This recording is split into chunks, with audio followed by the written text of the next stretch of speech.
Welcome back to another episode of the Positive Persistence Podcast, where we bring you stories to inspire you and strategies to help you tap into your potential and become your best self. I'm your host, Ian Bowen, and today I'm joined by the one and only Bill Burke.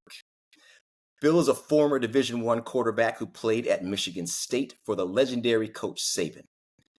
During his playing career, he contributed to victories in some of the biggest arenas in the country, including wins over in-state rival Michigan Wolverines, led by Tom Brady, and the top-ranked Buckeyes of Ohio State. His senior year, he helped the Spartans finish their season ranked number 7 in the country. Now, after his college career, Bill transitioned into a successful business career, leveraging the lessons he learned on the field. Today, he remains connected to sports and shares his experiences through public speaking and writing. He also released this amazing book, Victory Outside the Arena, which reflects on life after sports and the mindset needed to achieve success beyond athletics. Bill, welcome to the show. Thanks so much, Ian. I am just so excited and fired up to be with you today. Really appreciate that intro and looking forward to the conversation. Absolutely.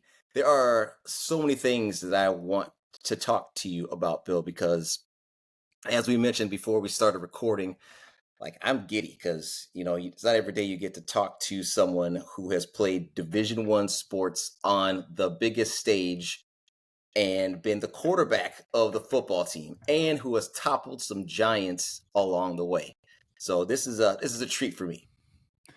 Yeah, I appreciate that. I'm happy to share my knowledge and experience. And, you mentioned some of those wins and some of those experiences. I had a lot of help along the way, toppling some of those big programs. But the thing that I take away from it the most is beyond the experiences, all the lessons that I learned. And so those have carried me throughout the rest of my life since I stopped playing. But also, I'm just so excited to be able to now flip the switch and impart a lot of that knowledge onto the people that I help. And I know that you feel very similarly in your mission and in what you're progressing with and chasing as well. So, I'm again fired up to be here, and let's dive in and dig deep and maybe have some impact on the listeners.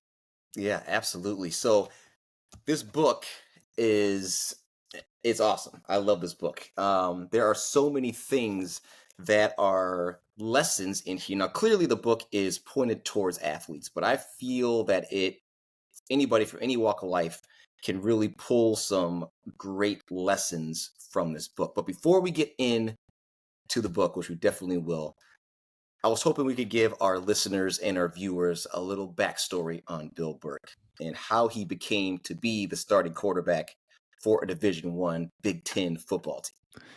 Well, I appreciate that, and I fell in love with the game. I was living in Western Pennsylvania at the time as a little kid. I was probably 5 years old. My family is from this little town on the Monongahela River south of Pittsburgh. And I'm dating myself here, but this was the late 70s and early 80s. The Steelers were everything, right? They were winning all the Super Bowls and Steel Right. Curtain had all these Hall of Famers. And I just, for whatever reason, there wasn't athletics in my family. My parents didn't play anything, just fell in love with the game and loved just the physicality of it. I remember just begging my parents to want to play organized football. It wasn't offered at such a young age, but once we moved across the border into Northeast Ohio, this is about when I was 8 years old, it was available. And so, of course, I went out to practice and joined the team and played every year up through middle school and high school, discovered that I had some height and some talent to throw the football, got an opportunity to play, excelled. Long story short, um, landed in East Lansing, Michigan, through many visits to different schools. And, I'd run to the mailbox in high school after school every day to see, what letters were in there and what helmet was on the outside of the envelopes, because I was just so Yeah. excited to see those logos and be a fan of those teams and think about and dream about, playing in those stadiums and playing really the game that I had watched on TV every Saturday. I wanted to be in that arena. And so I was lucky enough, when it all came to a head after my senior year, I was lucky enough to be invited to play at Michigan State by Nick Saban, who had just gotten the job at Michigan State. He was coming from the NFL. and offered me a scholarship. And, that's where I went. And I tell people who ask me why Michigan State, well, number one, I didn't have what some kids have these days where they've got offers from every major college in the country. I didn't have that. But Mhm. I did have a couple of big time offers, and once I got to Michigan State and took a visit, it was just the picture of what I had always pictured college to be. There's a river that runs through it. It felt, warm and welcoming. And, of course, it was a big school and with a lot of big athletic programs. And of course, I wanted to be associated with a coach who had just come from the National Football League, because ultimately Yeah. that was my goal, to get all the Right. way up there at the very top of the profession, so to speak. So, yeah, had a lot of great experiences at Michigan State. I was lucky enough to work my way into the starting lineup, and I feel lucky to do that because, or have done that because there are so many guys at all positions, and a lot of people don't realize this in major college football. A lot of big time high school recruits that show up there and have tons of talent, but there are so many different factors that come into play in terms of getting a guy or getting yourself as a player onto the actual field into a game. That doesn't just happen because you had a great high school career. There's injuries, there's um, your work ethic, there's your ability to process Right. things mentally, because if you don't know what to do when you're on the field, the coaches can't put you out there even if you're the most Mhm. gifted guy physically. So I found my edge and my niche, and through some things that probably weren't even in my control, I was able to work my way into the starting lineup, and had some great experiences. Like you mentioned, we upset Ohio State when they were number one in the country at their house. Beat Tom Brady in Michigan, and were able to beat some other really top tier programs. And I just feel fortunate to have had such great experiences that I can now reflect back on, with my teammates. And I just had a reunion, a couple months ago, and we just tell stories, from the playing days. And it's not even about the touchdowns or the games, it's just about the little things, having fun in the locker room, or, the late season practices in the dark, in November, just with the snow falling, or, whatever it is. Those are the things that I really take away from me, and will always remember. Yeah, those are have to be some golden memories for you, I would imagine. Yes. Now, for our listeners and our viewers who may not know your story or have not read your book, you touched on a little bit that your goal was to get to the NFL. Can you tell us what happened after your senior year at Michigan State? Yeah, like everybody else, I wanted to go to the next level, wanted to get paid, as a professional to do what I love to do and what I had always loved to do. I had a good senior season. I'd say my junior season might have been a little better statistically, personally, but we had a much better season as a team my senior year. Like you mentioned, Mhm. we finished number 7 in the country. Got invited to the NFL Combine, went through that whole process, but unfortunately was not drafted in the NFL draft, in 2000. So what happens after that? You try and get into a camp as a free agent, which I did with the New York Giants. They were all set basically. I had some experience at the quarterback position, so was not retained or didn't make the team. Was let go in the late part of the preseason that year, and Mhm. coincidentally, the Giants actually went on that season to make it to the Super Bowl. So had I made the team, it would have been a fun ride to experience that as well. But Yeah, um, right. we'll let that one just kind of leave that one in the past. Right, sure. But no, it was a lot of fun. It was a great experience, and I had a couple more tryouts after that, and just tried to hang on to the dream as long as I could. But at some point, you got to have the perspective that it might be time to move on. And every athlete, I think, knows that their time will one day come where they can't play that game anymore. And I think football is particularly difficult because you can't just go out like golf or tennis and play by yourself, forever. It's not something that you can do forever. It's a very unique sport in that regard. So yeah, it was very difficult, and I, like a lot of other athletes, struggled with the transition because that's all I had ever Right. known. It was like Yeah. that was my identity.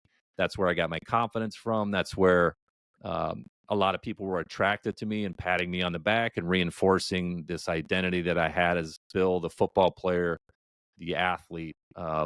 So it was tough. It was tough to figure out, who I was and what I really wanted, because I had never had to answer those questions before. I had always known since I was very little. So Mhm. I began on this journey down this dark path that was filled with a lot of uncertainty that I'm still on right now, because I think, as I'm discovering here in my 40s, that journey never ends. I'm passionate about personal development and constantly improving and growing and um, maximizing my full potential as a human being. I think a lot of athletes, want to replace their athletic career with some other business or professional career. And what I've realized and learned is that that's just, your career, whatever it is, that's just one small part of your entire existence, right? I mean, it takes up a Yeah. lot of our time, and we're all wrapped up in what we do. But I think there's so much more to it than that. And it's, for me, it's a question of how am I showing up in my professional life, but also how am I showing up in my personal life with my family as a leader. So those are all things that I'm continuing to work on as I evolve and grow each and every day. And that experience that you just described, I would imagine, is part of the impetus for you writing this book. Hmm. Because the full title is Victory Outside the Arena: How Athletes Can Go from Isolated to Inspired Once the Applause Begin to Fade. And again, one of the reasons that I really like this book is I think that idea of having to maybe reinvent yourself or having to move into an area of your life where your former identity is left behind is difficult. And I feel that there's so many people out there that find themselves in that position. Well, whether it's in sports, and it could be, a high school kid that's got an injury that he's no longer going to be able to play football or whatever sport it is, or it could be a middle-aged 35, 40-year-old mom who finds herself that she has been raising three kids and has given them all of her time. And now she's like, how did I get here? I don't have the body that I want. Hmm. I don't have the career that I want. All my identity is mom and I want me back. And there's frameworks and tips and tactics in this book that I think lend themselves to those people as well, that can help them move into the next best version of themselves. And if you don't mind, I want to dive into this Yeah, bad boy. let's do it. Okay, so just in the beginning pages, like in the intro, page 4 and 5, this stuck out to me right away. And this little passage that you wrote: I wasn't actively putting in the necessary time and work to uncover why I couldn't seem to unstick myself and start moving in the direction of fulfillment. I was waiting for someone or something to point me in the right direction. Instead of being an active participant in discovering the full scope of my potential, I was watching from the sidelines. And clearly, this is after you had not made the Giants team. So where were you mentally at that time? I was completely lost. Like I said, there was no I hadn't come to the realization yet that, my future and my responsibility was up to me because I had never had to address that before. I never had to figure anything out because I was on a track from the time I was very little, and I knew what I wanted. I knew how to get it. I knew what direction and what path I had to take. But it's really difficult when you know what you want, you're doing all the right things, you're working as hard as you can, you're around the right people, you're around the right environment.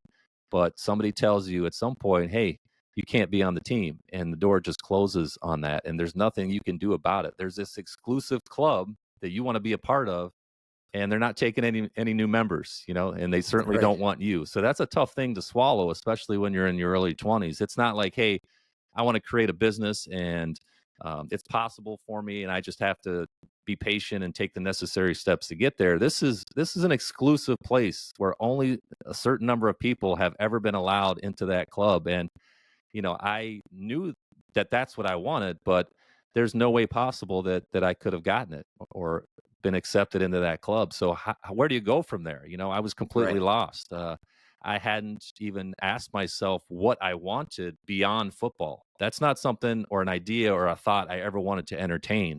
And I know we had speakers when I was in college, and everybody said you got to prepare for the next step and you got to have a plan B and all that. I didn't want any part of that. I didn't want to spend Yeah, any you weren't trying time to or hear any that. energy thinking about a plan B. I knew what I wanted, Right. and Yeah. how many people go through their entire adult lives and still don't know what they want? I was somebody who at 5 years old knew what I wanted, and I didn't achieve it because it just wasn't possible for me. So that was a Yeah. really tough pill to swallow.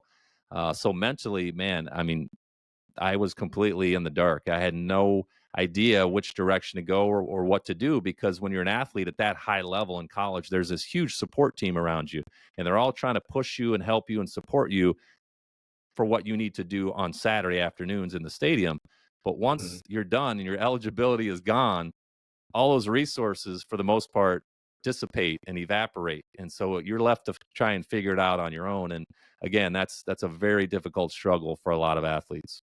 Right. So this is a major setback for you, to put it plainly. And you have to figure out, yeah, what am I going to do now? Yeah, it was extremely difficult. And again, how many people don't ever ask themselves, what do I really want? And I certainly wasn't asking myself at that point. I had no idea what I wanted. I was, 23 years old. Um, and I didn't even know what my problem was, to be totally honest with you. I thought, well, if I find a career that is as exciting or fulfilling as my athletic career would be, then I'll be all set. And of course, that never happened, because it's very difficult to duplicate the fulfillment, the years invested, the time invested in this love, this passion, and then go be able to do that thing on a stage in front of 75,000 screaming fans every Saturday. That's just impossible. It doesn't exist. So Right. a lot of missteps, a lot of setbacks, a lot of I wouldn't call it depression, but a lot of time spent not feeling great about myself, because I didn't have this Yeah. identity that every human being needs to kind of fill themselves up with confidence and self-worth and all that type of stuff. So a lot of ups and downs for me, mostly downs, at least in that initial time. Uh, but again, I think, my perspective in the book is that, and it took me a lot of years to figure this out, but that type of an athletic career is really not the end, which I felt like it was for a lot Mhm. of years. It's really the beginning. It's really a gift. It's really a training ground, and I look at it as an internship of sorts now. I didn't then, but man, what an apprenticeship to be able to prepare for later in life. And I think the older you get and the more perspective and time that you have, the more value that you see in some of those past experiences. And I'm even to this day, I'm discovering new things that I loved about that part of my life that I never have thought of until just now. I mean, being a kid and being a fan and watching those games on TV, and even the announcers, listening to those announcers call those games of my heroes. And then, I didn't realize it at the time. I took it for granted, like a lot of other things. But now, just recently, I'm like, man, how cool was it to hear, guys like Keith Jackson or Brent Musburger or Kirk Herbstreit or whoever call my Yeah. name. Yeah. That's a cool little thing that I never really considered until just recently. So I'm uncovering all these little hidden gems about that experience, what it taught me, and how fulfilling and how really blessed I was to go through that. Because I mean, we could do a whole day on just what I've learned from it, and the good fortune I had being around a guy like Nick Saban, who, man, his voice continues to reverberate in my head. And now I'm passing on a lot of those lessons to my own kids who are involved in sports. So how cool is that? Mhm. I got to be around and learn from, and I say it every time I'm asked, but he's one of the top CEOs in the country across any industry, not just in the game of sports or the game of football. So, man, I have a different perspective. I'm really big on that, and I think if I would impart one thing on a young former athlete, it's have some perspective, because when you shift how you look at something, it can really determine your attitude going forward. Absolutely. And that's an interesting way for you to look back at those experiences and really frame up that as, setbacks are really nothing but setups for comebacks, Hmm. depending on the lens that you choose to look through. Yes. Yeah, that's amazing. There's another part in this book, consequently, on the very next page, that a couple of these phrases hit me sideways and kind of sunk in. And it's talking about the longer you delay, the more you avoid the big issues in your life, the greater the chance that you'll drift towards an ordinary life. You'll get what you are willing to accept. Most of our suffering comes from avoidance. Embrace the pain, but refuse to tolerate it. That you'll get what you are willing to accept. I love that, and I was hoping you could kind of unpack the idea behind that sentence. Yeah, again, those types of concepts came many years later after my career ended, but it just makes me think of Nick Saban and the impact that he's had on my life. The whole framework for the book, which maybe we'll get into, was just a quick throwaway story or lesson from Nick in one of the team meetings. And I start the book with that introduction and where all that came from. And, he talked about taking on the number one team in the country, Ohio State, and we were 28-point underdogs, I believe. We're going to play at their house. They were undefeated. Everybody had said they're winning the national title. They're the best team in the country. So for us, we were very average, and it was a very daunting, overwhelming thought to go down there and beat this juggernaut of a football team. So he said, how long does a football play last? 6 seconds. Can you stick your hand in the fire for those 6 seconds? Forget about the scoreboard and what the end result is going to be. Can you just stick your hand in the fire, endure that pain, accept it, embrace the discomfort, understand that play has a life of its own, and just that's all that matters at that moment. It's just those 6 seconds, and then reset between plays, and then do it again, and just chop it down into all those little 6 second segments. And that's exactly what we did. And I think that was a huge reason why we came out of that game as winners, as Mm. victorious, and we, as the headline said on the paper the next day, we shocked the world because we took that approach. We embraced that discomfort. Yep.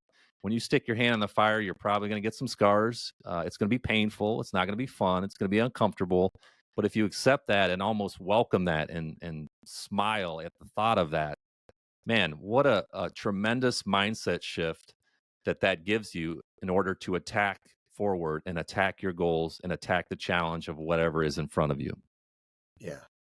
So it's very similar, I guess, in thinking about the program that we just both went through with Ben Newman, talking about that neutral mindset in terms of expecting your journey to be difficult. And like you said, almost smiling at it because you know it's coming, but you're ready for it. And then no matter what, whether it's a positive response or a negative response, doesn't matter because you continue to do what you need to do moving forward. You're unfrappable. Yes, exactly. And another phrase that Coach Saban always said was outcomes are distractions, and they really are. When you take your mind off of what you need to do and you're focused on the end result, you're basically holding yourself back. So we took the right approach, I believe, and of course made some mistakes along the way, and wasn't able to sustain that success over time that season. But we learned a very valuable lesson, and I think Coach Saban did as well. He learned that approach really works, and that began his whole famous process of what he takes his teams through, and it led him to win 7 national titles at other schools. So, man, just to be able to have that experience and see it play out in real time and see the results of that type of a mental approach was something that I'll never forget. Amazing. But yeah, so let's talk about the FIRE framework. If you can break it down for us, what does FIRE stand for? Yeah, I think it's a good practical way to attack any challenge. It's when you have a problem in front of you. Um, and I spelled out the fire framework as a result of the story that I just told from Coach Saban. But Hmm. first is fierce knowledge, and I attach a powerful descriptor in front of every one of these concepts because I think emotions are really important when you're talking about attacking your goals and your challenges. So, fierce knowledge is not just a casual, passive knowledge about something. It's really wanting to know the ins and outs of everything that you're about to embark on before you even start. Doesn't mean you get paralyzed with consuming information. It just means you are really adamant and aggressive about figuring out what you need to know to move forward. So that's fierce knowledge. That's the F. The second one is inspired intention. After you know the knowledge, you've got to set an intention. And you can call it a goal, you can call it whatever you want, but you have to intend to attack that goal, that challenge, that objective. Hmm. The third thing, of course, is relentless action. Once you set the intention, you got to take action, but you got to be relentless. You can't just take action once in a while or when you feel like it. It's got to be relentless. Coach Saban used that word all the time, and many other coaches use it as well. I mean, you just have to convey to your opponent, whoever that is, and maybe it's yourself, that it doesn't matter how many times you get knocked down, you are never going to stop getting back up. And if you can convince yourself and understand that that's just the type of person that you are, you're unstoppable. It's just a matter of time before you get that objective. And then Right. lastly is epic focus. Once you are taking action, you got to maintain that focus on it. And the reason I call it epic is because in this circumstance, epic, I'm using it as an adjective, but an epic as a noun is a story with a hero. And so Mhm. if you take that mindset of you're the hero of your own story and you are going to not quit, not be denied, regardless of the circumstances. If you look at yourself that way, man, what a great narrative you are really creating for yourself, for your family, for your business, and for your life ultimately. Yeah, and the way that you describe that, Bill, I think again, it is so usable for so many people in so many different walks of life. Again, not just athletes; it could be anybody. To understand how you can become the hero of your own story. That's awesome. And when you talk about attacking the next phase in life, so for in this book and in your experience for athletes, you talk about you need to begin to understand who you are, not just who you were. And that line really stuck out to me because shortly after my surgery, which was a pivotal time in my life where I had spinal cord surgery, paralyzing from the chest down, I all I wanted to do was get back to the person that I was before, post or pre-surgery, get back to 100% recovery. And as the years ticked by, I had to realize that that was never going to be the case. Like I was never going to be the person that I was before the surgery. And I had to be okay with that. But then I learned to not just be okay with now knowing that I was never going to be who I was before, but that I had the opportunity to be 100% of the person that I am now. And that really flipped my mindset into the woe is me of man, I'm never going to be who I was to well, I'm going to be 100% of who I am now, which totally opens up the doors to being able to step into whatever goals you have set for yourself now, being able to move forward and not being held back with that anchor. Or speaking of the anchor, having that dream, like you talk about in the book, and the dream being your anchor, that thing that always holds you on the path to moving forward when things are maybe not going your way. Life isn't treating you as you want to be treated. Man, I could go on all these different quotes from your book, Bill, but I want to stay on track here. Because I want to talk about the structured checklist that you have in the book because I think that this is a great tool or pattern, if you will, to have in place in your life so you can set yourself up for success. So I was wondering if you could talk a little bit about that structured checklist and how you use it. Yeah, athletes specifically, and I know I was the same way. Every minute of your day is planned out for you. You're told when to eat and when to practice and when to be at the building and when you get to sleep, when to study, all that good stuff. So when that goes away, it was really difficult to kind of coach yourself and figure out for yourself, what you need to be doing and what your day would look like and should look like so you're accomplishing things and moving the needle. So, I think it's very important for a lot of people, not just former athletes, to kind of structure their day so they're not living their life on accident. They're living on Right. purpose. And Yes. um, that can be a struggle for a lot of people, athletes, non athletes. So, I think, my big thing has always been, in order to set yourself up for success tomorrow, you got to start that today. You got to be thinking about tomorrow today. You got to plan tomorrow today. So Mm, that can be something as little as, hey, if I know I'm working out tomorrow at 7 a.m., I'm getting my gear ready. I'm getting everything set up so I can hit the ground running when I wake up. It's not wake up, figure out what the day looks like, then start to move in the direction of getting things ready. You've already lost a couple hours if you're starting that right. way. So, um, yeah, I think there's so many little things that you can do, and of course, you've got to find what works best for you. But I think that structuring your day ahead of time is number one. You've got to plan the night before.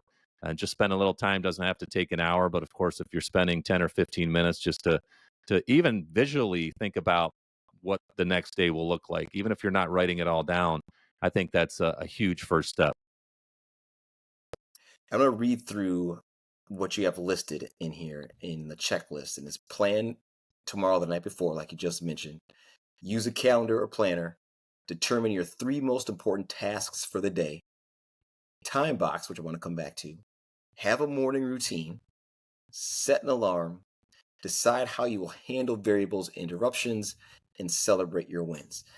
Now, the question is, if you had to pick one of those things, only one, what would be the most important you think from that checklist? Well, I'm just going to speak from my own personal experience, and I'm still struggling with this now, but it is decide how you are going to handle distractions and interruptions. That is really difficult for me because there's always so much coming at me all day long. You got emails popping up.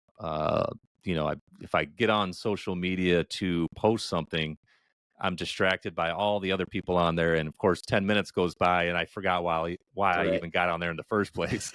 Yeah. So, you really got to set up your Yep. environment for success. So if you're getting distracted, Mhm.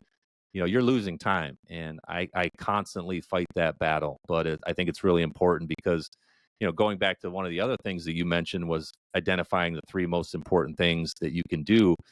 Um, Sometimes I make a list that's entirely too long, and it's unrealistic to get 12 things done in a day, 12 big Yeah. things. So keeping that list to the a small number, and then the most important things within those numbers, I think is really important. That way, you're not getting so distracted by all these other things that you could do but probably shouldn't be doing at the moment. Yeah. And that, I think, is a great way to help you stay focused on the things that you need to do to move yourself forward. Absolutely. Let's go back to time box. Can you explain what that is? Yeah, time boxing is, if you identify a task and you say, I'm going to work on that task from 10 a.m. till noon, and you give yourself 2 hours and you work through it. And when 12 o'clock rolls around, you haven't completed that task. You don't continue doing that task because that's going to push into the next task, which is going to push everything off track. So what you do is you only give yourself time, that amount of time for that particular item. And if you don't get it all done, then you move the rest of it to another place on your calendar in the future. But it really just it keeps boundaries and perimeters around your time. And you have to understand again, because if you don't get it done, you're becoming distracted by the overspill of that task into other things that might be just as equally important. So it's a discipline, and again, it's not. Mhm. Don't expect yourself to be perfect when you're first starting out, but it's a practice like anything else, and it's a muscle that you have to build. That's a great productivity tip for sure. I want to pivot to another quote from your book that when I read it, I was like, did one of my heads like, what? But it is, you asked, is failure an option? And then you stated, on the road to maximizing your potential, it better be. So can you explain that to us of why the failure better be a part of becoming the best version of yourself? Yeah, failure is the path to success. I mean, tell me one person that has not failed on their Right. way to success. I mean, you can't do it. So I think I've always had a problem with, to a degree, perfectionism. I want to be really good or perfect at something the first time I try it, which is very unrealistic, of course. And so you've got to almost force yourself into failure. You've got to try new things. You've got to have the courage to step out there and fail at something or look stupid at something. I think, you got to understand again, and this comes back to mindset that that's just part of the process. If you've identified what you really want and you really want it bad and you want to go after it, you've got to expect the adversity. You've got to expect the Mhm. failures and the setbacks, and you've got to stick your hand in the fire to get that thing that you ultimately want.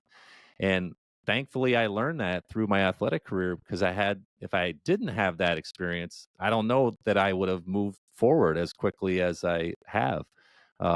Because of my own, DNA and my own inherent personality of, wanting to be really good at something from the very beginning. You've got to be willing to put yourself out there and step into things that are Yeah. uncomfortable. And that's part of what you mentioned earlier, reinventing yourself. You've got to after your tremendous battle with the adversity that you had to figure out how to step into this new environment and how to be uncomfortable and be a different person.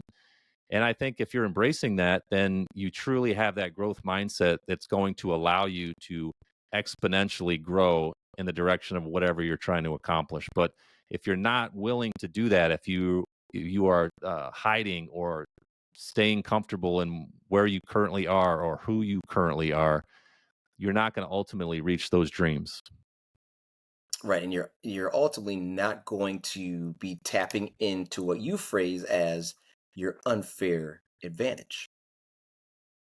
So let's talk about that because that's a big part of your book as well. Yeah, I love that concept because I think every single person on the planet has one, and we don't realize it. That's the shame of it. If we don't take time to explore what our own gifts are, even though we might take them for granted, even if you don't Mhm. know what they are and don't think that you have any, seek out the advice of people that are close to you. They know more than you do about you sometimes. It's hard to, as I heard this great quote and I love it, it's hard to read the label when you're inside the bottle. So, you might have to ask somebody that's close to you, hey, what am I best at? What am I talented at? What do people value me for? And so, I really love the idea, the concept of talking about fingerprints as well. We all have these unique fingerprints on our fingertips. We never look at our hands. We don't know what's really there because they're kind of tough to see. And I think from the time we were all kids, we learned that no two fingerprints are exactly alike. There's 8 billion people on the planet and nobody has your fingerprints. But the really cool part of this whole story is I've learned that in order to form those fingerprints when we're still inside the womb, we have to struggle to a degree. We've got to move our Mhm. bodies around. The fetus is moving around, jockeying for position, trying to stretch its limbs and figure things out even before they come into the world. So how cool is that you and me and everybody else on the planet has this very unique 1 in 8 billion set of fingerprints, and we had to struggle for that uniqueness. Mhm. So it shouldn't come as any surprise. I think it should actually be comforting that now we're in the real world and we're trying to chase our goals and our dreams. Struggle is just a part of the deal. And we kind of signed up for that, before we even entered the world and took our first breath. I just found that phrase, your unfair advantage, to be intriguing because you're right. We do have what nobody else has because nobody else is us. Like we are unique individuals who all have, if you want to call it an unfair advantage, or if you want to call it a superpower, but we have a skill or some inherent set of maybe wisdom or abilities that nobody else has. But you're right, we don't tap into that. We don't really allow ourselves to access that unbelievable uniqueness and use it to really be able to pull ourselves into our potential. And that needs to be something that we shine a light on a lot more often, I think. 100%. I mean, you're the perfect example of that.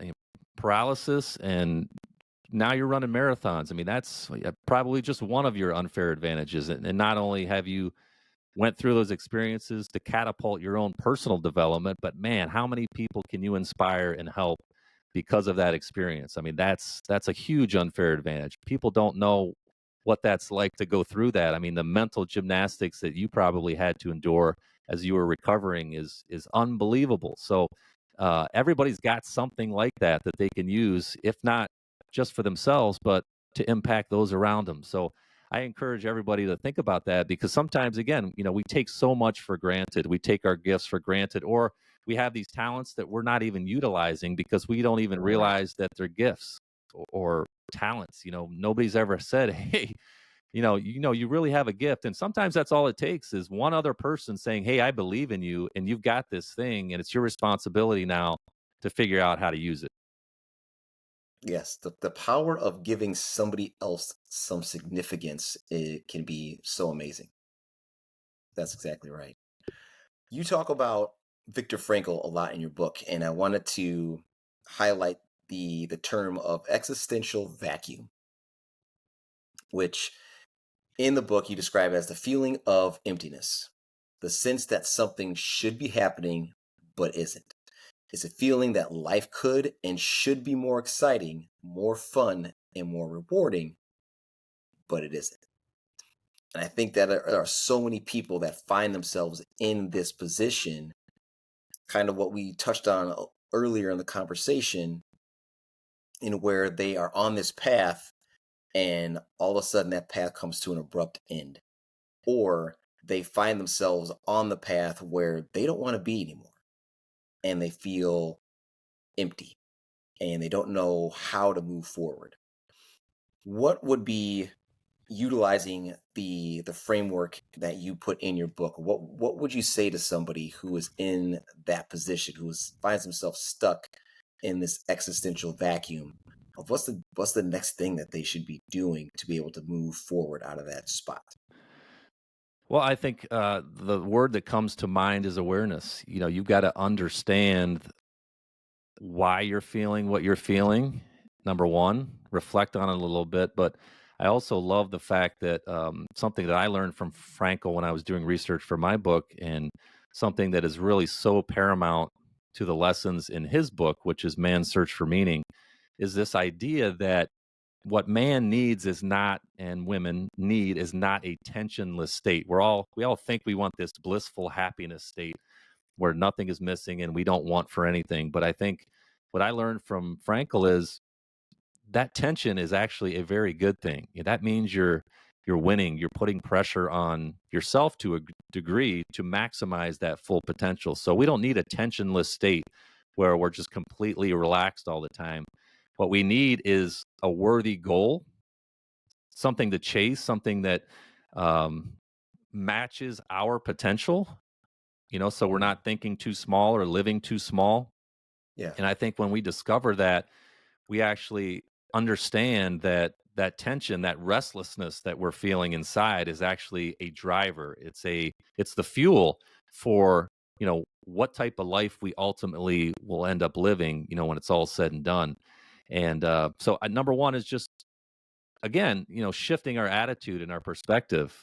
That emptiness that we feel, it might be a good thing. It's not maybe productive to always just be in this completely relaxed state where we're completely blissful and happy. That's not really the goal. I think it's to have an impact and really to continually chase our own potential. And that changes. I think that goalpost changes and moves throughout our life. And that's the exciting part. Because if we knew Yeah. from the very beginning, like I thought I did from 5 years old, and that was just my entire life, I mean, yeah, there would have been a lot of exciting times and experiences, but I wouldn't have been forced to evolve and change and think about who I am and answer those really tough life questions, because I would have had it figured out from age 5. I don't think that's what life is all about. We're Right. evolving creatures, and hopefully we have the intention of growing and discovering new parts of ourselves and new avenues in terms of what we are capable of in our lives. And in order to do that, we have to, as you mentioned, step forward and basically push ourselves towards the resistance. We can't have that tensionless state, like you said, where everything is Yes. bliss. There's going to be some suck that you have to endure. And as you referenced, have the mindset of the buffalo and not the cow, right? As the storm comes, be the buffalo who heads into the storm instead of being the cow that heads in the opposite direction and then has to endure the storm longer. Yeah. Yeah. I love that story. It's we all want to be the cow, right? We all want to just kind of, oh, let me avoid this discomfort. Let me just kind of start trying to Yeah, run away from it. But like you mentioned, what you end up doing is you're in the storm longer. You have to suffer longer, suffer more. And I love that the buffalo that just turns and runs right into the storm and says, "I'm getting this over with because I'm going to go back to my life and I'm going to power through this because it doesn't make sense for me to suffer any longer than I have to." So and that's my whole thing with sticking your hand in the fire, right? Yeah, you're gonna get wet and cold, and it's gonna hurt and all that good stuff, but it's gonna ultimately be the best decision for you. So I try and take that mentality daily. I'm not perfect at it. Certainly fail from time to time, but I think over time. what you do is, like anything else, like in sports, you start to build up that muscle and it becomes just who you are. And Yeah. without looking at the ultimate goal, because it's very easy to say, hey, I have this dream and I'm not there yet. But when you really look back as if somebody was watching you in a TV show or a movie, how much further are you today than you were a week ago or a year ago? I mean, and it's probably become so much a part of your new, or the new version of yourself, that you don't even realize all the little wins that you've been stacking over the past several weeks or years, months. Mhm. So you've got to give yourself credit for some of those wins as well. Yeah, and that is so key, that I think that is something that people really need to understand, is that you have to look back sometimes and you have to see how far you have come in order to feel good about where you are and stack those wins on top of each other. And that creates momentum.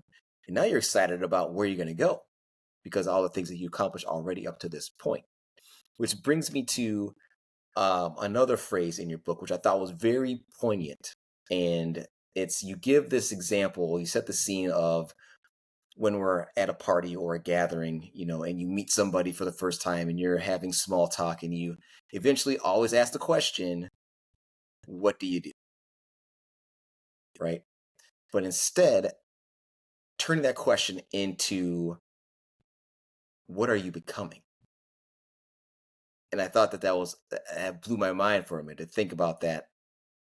And when we think about, and we turn that to ourselves, and we are in a position of where we're stuck, or we don't know what we should be doing next, or things aren't going the way that we want them to, and we intrinsically think, "Wow, what should I do now?" But instead, having that thought process turn into, what could I become now? That is such a powerful statement, as opposed to the latter being so powerless. Yeah, we talked about it in the beginning. We talk a lot about, this idea that our career is what defines us. And I think that's just the wrong mentality to take. And I've discovered that, over the course of my journey. But it's more about who could you become as a person. What type of person are you becoming versus what are you doing? We're going to do lots of things. You do lots of things. I do lots of things. The things that I'm doing now might not be the things that I'm doing a year from now. So you really got to understand and ask yourself that question: what type of person do I want to become? And do I want to be the type of person that is disciplined? Do I want to be the type of person that is giving to the people around me? Whatever your thing is, who do you want to become? And focus on those values and practicing those techniques to become that person. Fill yourself up with the right education, podcasts like this one, books, or get around the right people that you want to be more like. If you want to be a successful business owner, then get around some successful business owners. Who do you want to become? That's really the more important question than what should I do. I mean, there's a million things that I could do right after we get done with this conversation, and none of them are going to have an influence on the type of person that I want to become. Between here Right. and my refrigerator, man, I'm going to get distracted 100 times with things that I could do. My wife probably has 10 projects for me between Right. here and there. Yeah. But Yeah. who do I want to become? And maybe there's a lesson in there too. Maybe I do one of the projects for her because I want to be the type of person that is helpful and somebody can rely on me.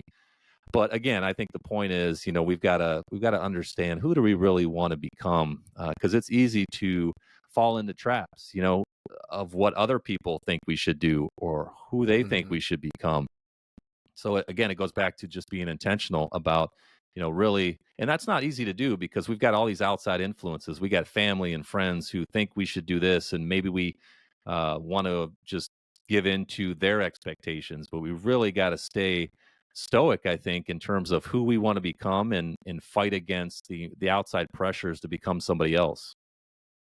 Yeah, and that speaks directly to, something else that you talk about, is that victory is based on internal decisions, not external conditions. And you're exactly right. I'm sorry, go ahead. No, we again, we've got so much. We got this storm swirling around like the cows and the buffaloes. There's always clouds storming and rain falling and all these different things coming at us continuously. And then you throw family into the mix. You got kids, I got a couple teenagers who are always on the go and needing my help as well. I mean, there's a million things to be distracted by. So you've got to make some really important decisions. If you ultimately want to get to the end of your life and be fulfilled and leave a legacy and say I left it all on the field. The time is something that I really struggle with as well. About 10 years ago, just not recently, but 10 years ago, discovered that I had a health issue as well. So that really changes your perspective on how much time you may or may not have to do all the Yeah. things that you want to do. And having a sense of urgency is part of that equation as well. We don't we're not promised an infinite amount of time in our life. So if you've got big dreams and big ambitions, you better get started. Right. Because time waits for no one, as they That's say. right.